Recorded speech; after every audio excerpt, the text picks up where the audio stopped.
Hey, it's Mark Andrews with the 2022 CFOA Rule 2 tests. 20 questions. Let's get rolling. Question number 1. A, 3rd and 7th, A36. Team A is in shotgun formation. Quarterback A10 receives the snap 5 yards deep. Team B puts on a heavy rush with blitzing linebacker 52 breaking through the line and about to sack A10, who throws the ball out of bounds at the A40. While directly behind where the snapper had snapped the ball. This is not intentional grounding because A10 was outside the free blocking zone. Is this true or false? Or is it legal or is it illegal? Okay, so first of all, the definition of the free blocking zone right here, it's 4 yards either side of this spot of the snap. Here's a little picture of it down here. And if the quarterback was directly behind the center, he is not outside of the free blocking zone. And the new rule this year is it's legal for a player to conserve yardage by intentionally throwing an incomplete forward pass if A, the player has been beyond the lateral boundary of the free blocking zone and established at the snap, and the pass reaches the neutral zone, including an extension beyond the sideline. So they were on the A36. He threw it to the A40, so he got past the line of scrimmage, but he was not outside the free blocking zone. So therefore, this is an illegal play. It was intentional grounding. All right. This next question involves basically the definition of a chop block. And a chop block used to be a combination block by 2 or more teammates against an opponent other than the runner, with or without delay, where one of the blocks is low at the knee or below, and one of the blocks is high above the knee. Okay, it's been changed. So I'm going to have to get rid of these cute little pictures because this isn't true anymore. So now the rule looks like this. A chop block is a combination block by 2 or more teammates against an opponent other than the runner, with or without delay, where one of the blocks is below the waist and one of the blocks is high above the waist. Now, just as an aside, a block at the waist is considered above the waist. Okay, keep that in mind. Okay. So, our question is: we got a kickoff. We got our K23 blocks R85 above the waist and K80 blocks at the waist. So these are 2 blocks that are above the waist. Okay, so this is not a foul for a chop block. So the answer is false. Question number 3. A, 3rd and 3 at the B36. A comes to the line of scrimmage with A75 breaking the waistline of A62. A62 is on the line of scrimmage with his head breaking the waistline of the snapper. A75 is on the line of scrimmage. So this goes to a lot of things, namely when a player is on the line of scrimmage and when he is a back. So let's talk about what a player that's on the line of scrimmage has to do to be legally on the line of scrimmage. 232-9 says a lineman is any A player who is facing his opponent's goal line with the line of his shoulders approximately parallel thereto, and with his head or foot breaking an imaginary plane drawn parallel to the line of scrimmage through the waist of the snapper when the ball is snapped. That's a real long-winded way of saying basically some part of the lineman's body has to break a plane that's drawn through the snapper's waist. Okay? Now, if we go up down to 232, where is that? Okay. 225-2, we see that an offensive player is on the line of scrimmage when he complies with the position requirements of a lineman, which we just read.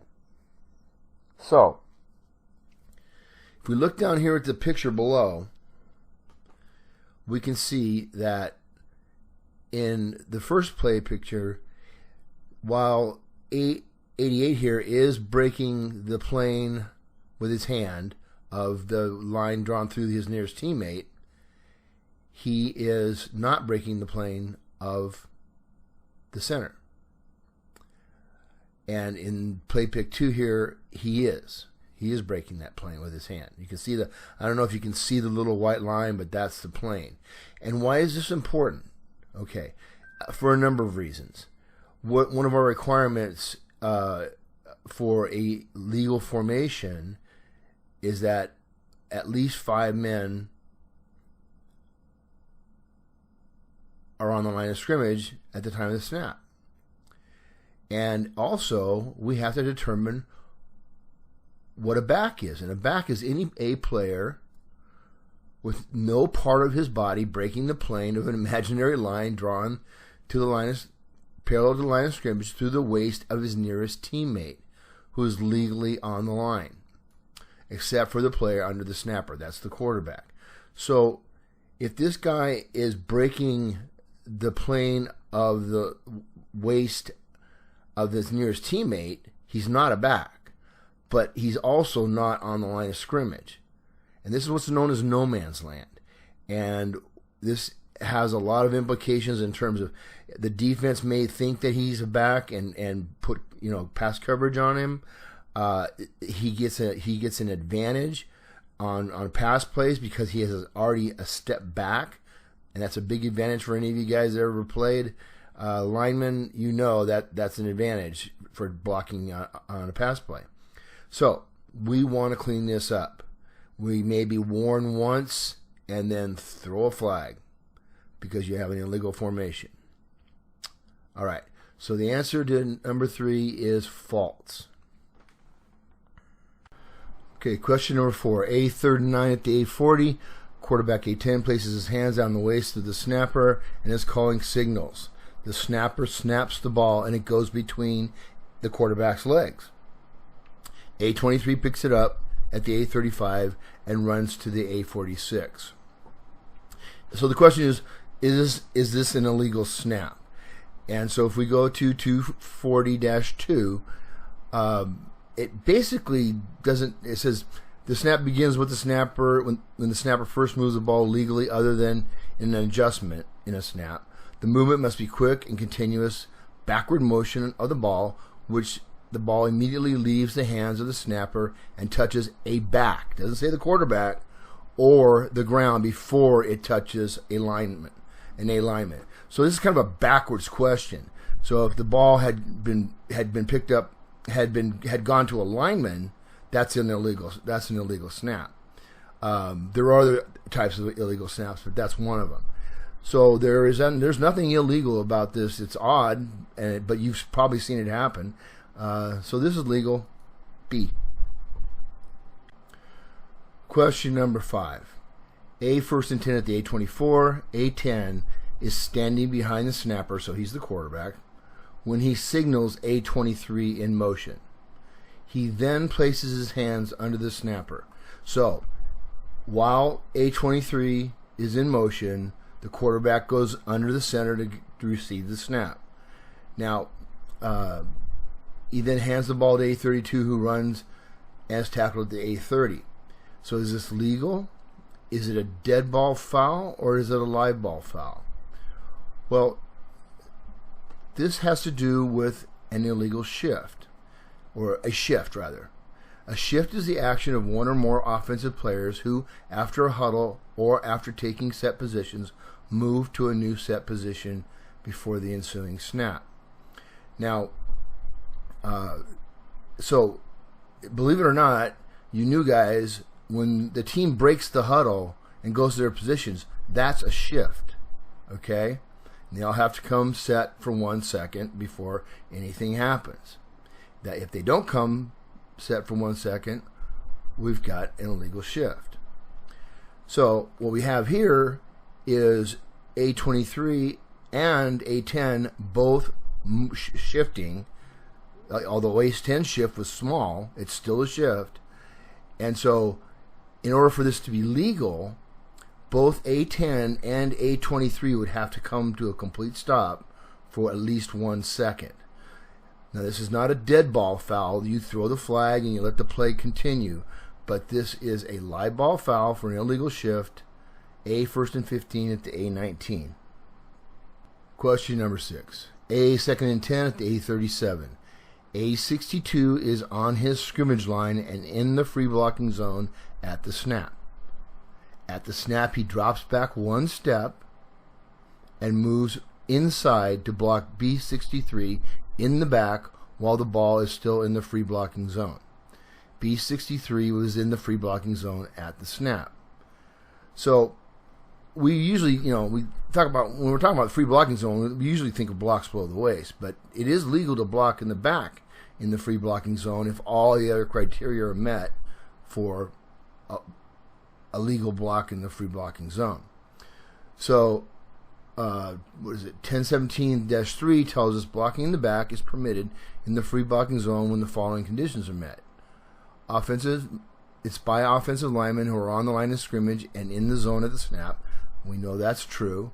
Against defensive players who are in the zone at the snap. And this is a little different than the blocking below the waist because they have to be on the line of scrimmage. And the contact is in the zone. And so this action, while it sounds kind of weird, it is legal. We rarely see blocks in the back in the free blocking zone. I don't think I've ever seen one. But if you do see one and it meets all these criteria, it's legal. So question number 6 is true. Okay, A, 3rd and 17 at the A10. A12 receives the snap and pitches the ball backward to A30, who runs around the right end towards the sideline. B16, the defender, in an attempt to evade a block by A87, steps on the sideline at the A20. So he is stepped out of bounds. B16 then tackles A30 at the A23.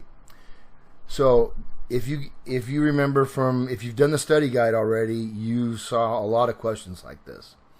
So we know that a player cannot intentionally step out of bounds and then come in and participate unless he was forced out of bounds. So we have illegal participation for sure. The question is, where do we enforce it from? And whenever you talk about enforcement, you always want to ask yourself, what kind of play was this? And what kind of play was this? It's a running play. And where do we enforce a foul for a running play? Say it with me. The end of the run. Anyway, so we have the end of the run being the A23, right? It's illegal participation, 15 yards. The enforcement spot is the A23. So the answer is D. Question number 8. A, 3rd and 8 at the B28. As A8 passes the ball towards A86, B54 jumps to block the pass, and A67 hits him at the knees on the B30. A82 catches the ball and is tackled at the B19. So the question is this block that is below the waist, was it legal? And if we read the rule regarding blocking below the waist, making initial contact below the waist from the front or side against an opponent other than a runner. Contact with an opponent's hands below the waist that continues into the body below the waist is considered a blocking below the waist. Blocking below the waist applies only when the opponent has one or both feet on the ground. So we got a little out clause there. So we can assume if B54 jumped, both his feet are off the ground, and so this cannot be an illegal block below the waist. It is a legal block, and this has happened. I don't think it's ever been ruled an illegal block, but you do see this every now and then. So just keep that in mind. He's got to have one or both feet on the ground for it to be an illegal block below the waist. Okay, question number 9. According to NFHS rules, there is no legal blocking below the waist on scrimmage kick plays. 237 is the rule we just talked about, where one or both feet have to be on the ground, and so on. 217-2 talks about blocking below the waist is permitted in the free blocking zone, and we've talked about this one ad nauseum. So this is one of these questions where you're looking for something that isn't there, and I don't like these kind of questions. So there's nothing about a scrimmage kick play keeps the a legal block below the waist from happening. So this is false.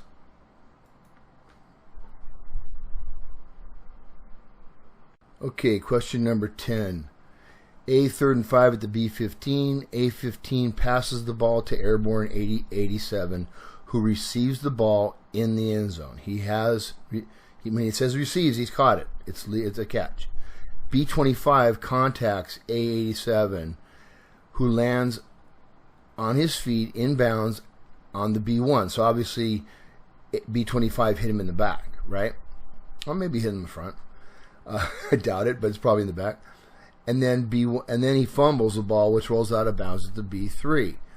What do we got? Now, we can't screw this one up, guys, because this can happen in very important situations.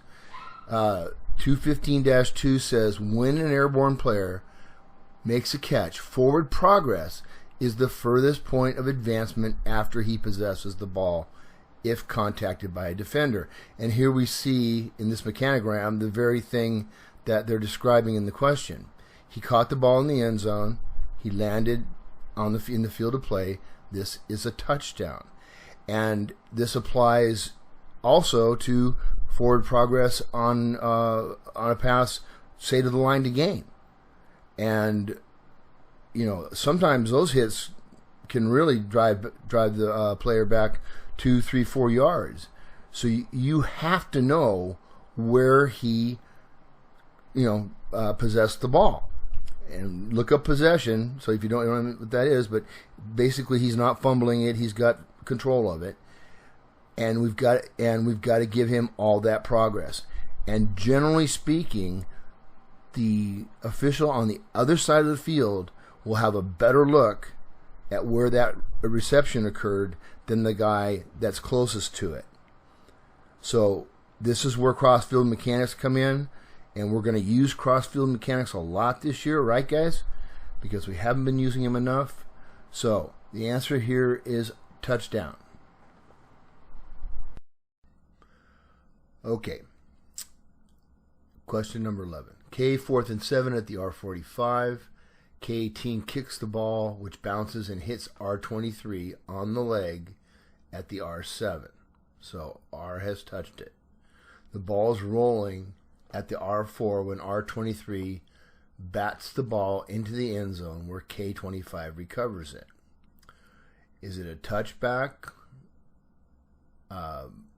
Is it a foul by R23, or do we have a touchdown for K? So the ball is going into R's end zone, so we're not going to have a touchdown. And Rule 213-4 says force. Now you remember we talked about force, and a bat can be a force, is not a factor on kicks going into R's end zone, since the kicks are always a touchback regardless of who supplied the force. So it's a touchback. But do we have a foul? Yes, we do. 972 says no player shall bat a loose ball other than a pass or fumble in flight or a low scrimmage kick in flight which he's attempting to block in or behind the expanded neutral zone. And it gives an exception. A K player can bat the ball backwards towards his own end zone after the kick has been grounded. Okay? So we do have an illegal bat here. And so the basic spot would be the 20, but because we have a foul and it's behind the basic spot, we're going to enforce it from the spot of the foul. So we're going to have foul by R23, R 1st and 10 at the R2. Question number 12. K, 4th and goal at the R5. K is in field goal formation. At the R3.5, R18 jumps up and deflects the low field goal attempt. K88 recovers the ball at the R8. Ruling, K, 1st and goal at the R8. So the question here is, does R's touching of the blocking of that kick constitute a touch of a scrimmage kick that would then be K would be allowed to recover, and they would have, it would be their ball. The answer is no. The touching of a low scrimmage kick by any player, and this is 626, right down here. Whoops, I'm going the wrong way. Touching of a low scrimmage kick by any player is ignored if the touching is in or behind the expanded neutral zone.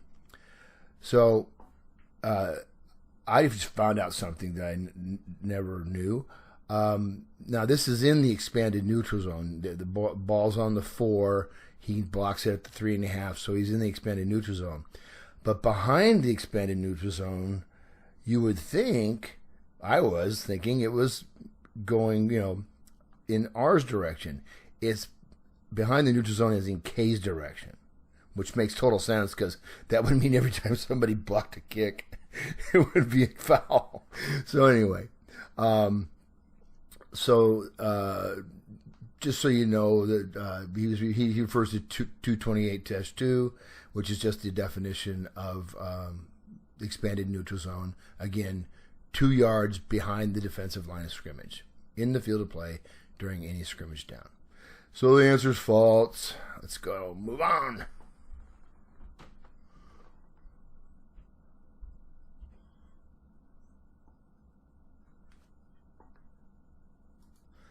Question 13. We just answered this one. The neutral zone is expanded following the snap up to 2 yards behind the offensive. This guy, he is a real tricky mother. Offensive and defensive lines of scrimmage. I love him, though. He's a great guy. So, no, it only goes to the defensive side of the ball. So this is false. Question number 14. Only the captains who are present at the coin toss can make penalty decisions. 232-5B. So 232-5B says a captain of a team is a player designated to represent his team during B, penalty decisions following a foul if designated by the head coach, as in 144. So it isn't always the captain. And let's face it, folks, we usually ask the coach, right? We very rarely will even talk to anybody else. But by rule, this is false.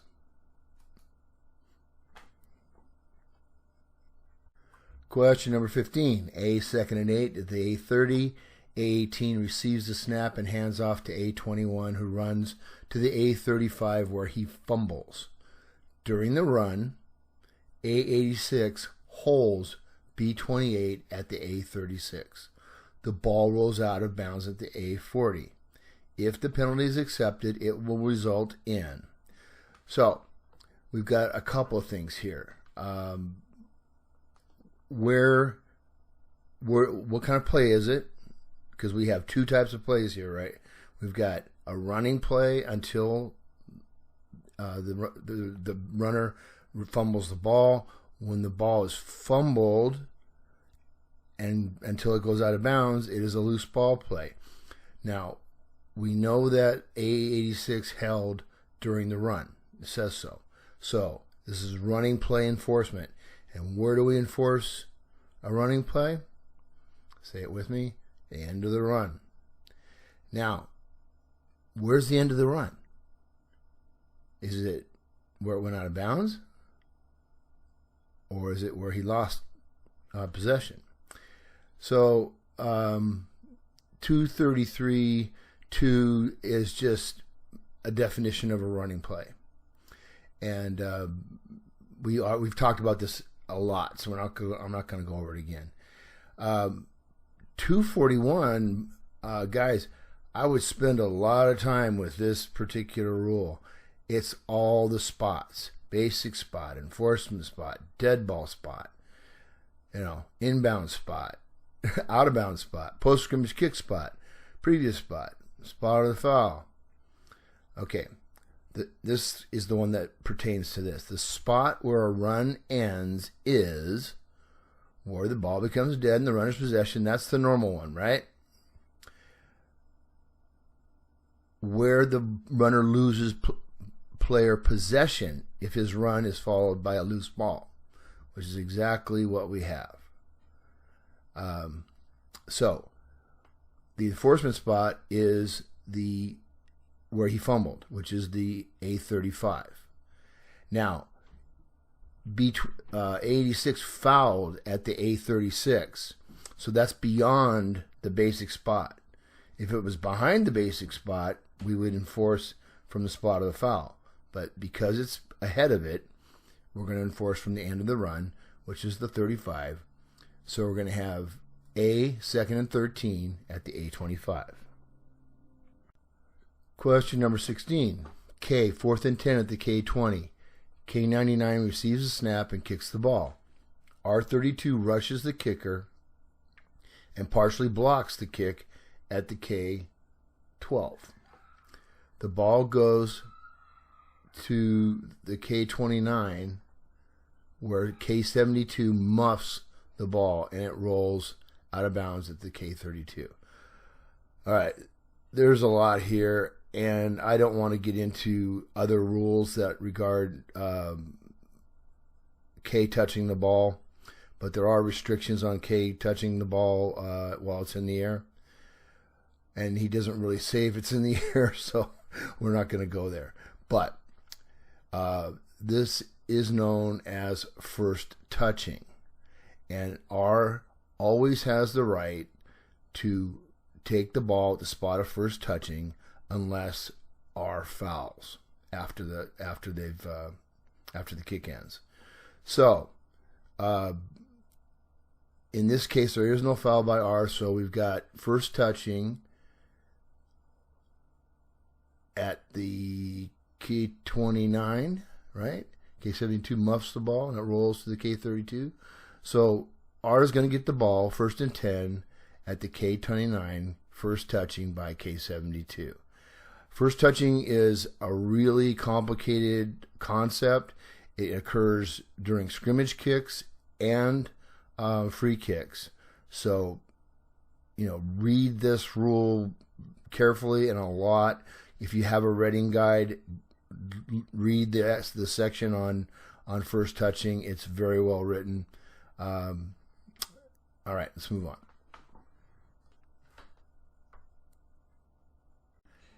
Okay, question 17. A, 2nd and 8 at the A32.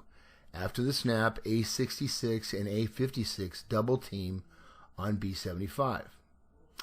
When linebacker B46 rushes the gap, A86 disengages and blocks B46 below the waist before the ball has left the free blocking zone. This block by A66 is illegal because it was not at the snap. So the rule references are 217-2C and 932. There's also a casebook reference. So let's look at 932 first. And this is a prohibition against blocking below the waist. It says a player should not block an opponent below the waist except in the free blocking zone when the contact meets the requirements of 217. I guess that's why it's in the reference. 217 says blocking below the waist is permitted in the free blocking zone when the following conditions are met. All players involved in the blocking are on the line of scrimmage and in the zone at the snap. So you could have a player outside the zone on the line of scrimmage and he could not be blocked legally below the waist. That's the point of that particular statement. The contact is in the zone and the block is an immediate initial action following the snap. This is a rule change from last year, and actually the only rule change we had last year. And so we know that the block was not immediate, right? So it is illegal because of that. It's probably also illegal because it's doubtful that linebacker was on the line of scrimmage at the time of the snap. If he was rushing the gap, he probably wasn't on the line of scrimmage. But doesn't matter. It's illegal simply because of C. So the answer is true. Okay, question 18. Targeting is an act by a player who initiates contact against an opponent at the shoulders or below with the crown of his helmet. And the rule references are 220-1C and 220-2. 220-2 is the definition of targeting. And I want you guys to commit this to memory. You should be able to say this word for word. This is a misunderstood foul. Okay, a lot of people think that it can only occur when there's helmet contact. And if you read it, it doesn't say that. Targeting is an act by any player who takes aim and initiates contact against an opponent above the shoulders with the helmet, forearm, hand, fist, elbow, or shoulders. That's quite a list. Okay? So, there's several examples here of different types of targeting. You can see a forearm right here underneath the chin. You can see a elbow here, and even a hand or a fist to the face. Those are all targeting fouls. And guys, don't be afraid to call this. And don't mess around with, oh, he hit him right here above the numbers, and so it was below the shoulders, and then it continued on up into the head. But the initial contact was below the shoulders. That's still targeting. Okay, so this is below the shoulders, and so it's not targeting, but it's still a foul. It is 221C. Spearing is an act by any player who initiates contact against an opponent at the shoulders or below with the crown top portion of his helmet. And that's exactly what we have described here. So this is spearing, not targeting. You just learned two terms that you need to know. Never seen a butt block, never seen a face tackle, but I'm sure I will. But spearing and targeting have to be got, as well as excessive contact on a defenseless player, which we'll talk about. All right, so this is false.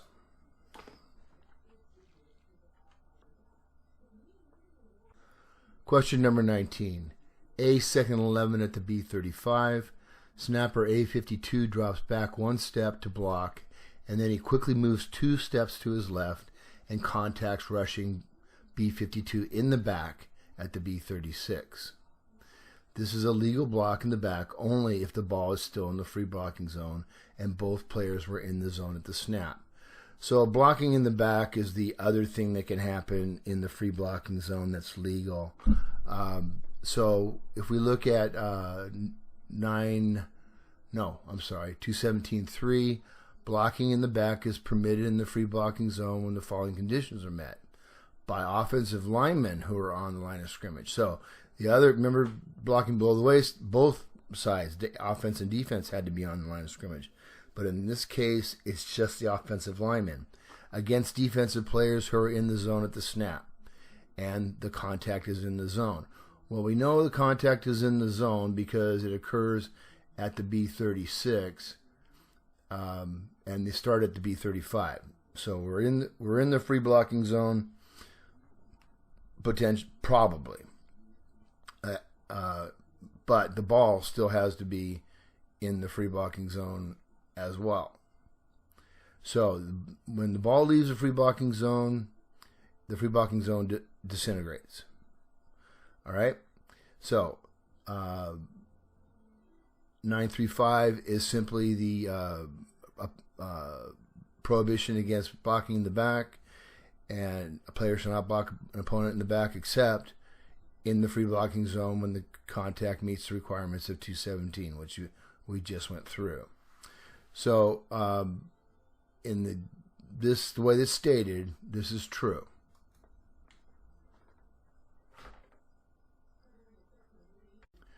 Question 20, the last one, yay. A first and 10 at the A22. A14 drops back to pass. As B55 leaps to block the pass, A51 contacts him at the knees. This is an illegal block below the waist. Boy, does this sound, this question sounds very familiar. And that's because it's on the study guide. So if you've already done the study guide, you know the answer to this. And the requirement for a block below the waist, I didn't even bring it up on the rule book there, is that one or both feet have to be on the ground to be illegally blocked below the waist. In this case, since he's leaping, we can assume that both feet are off the ground, and therefore it is legal to block below the waist. So this is false. All right, guys, that's it. On to the next one. As I said, that's it for Rule 2. I hope you learned something. Hope you had fun. More fun than I had making it. Hey, if you enjoyed these videos and all the Plays of the Week videos and all the other stuff I do, please subscribe to my YouTube channel. And also, please make sure you turn on the notification. That's the bell below the subscribe button. So click on my picture, hit the subscribe button, click on notifications. All these tests will be in a playlist that you can access by just clicking that picture on the left. This is Mark Andrews signing out.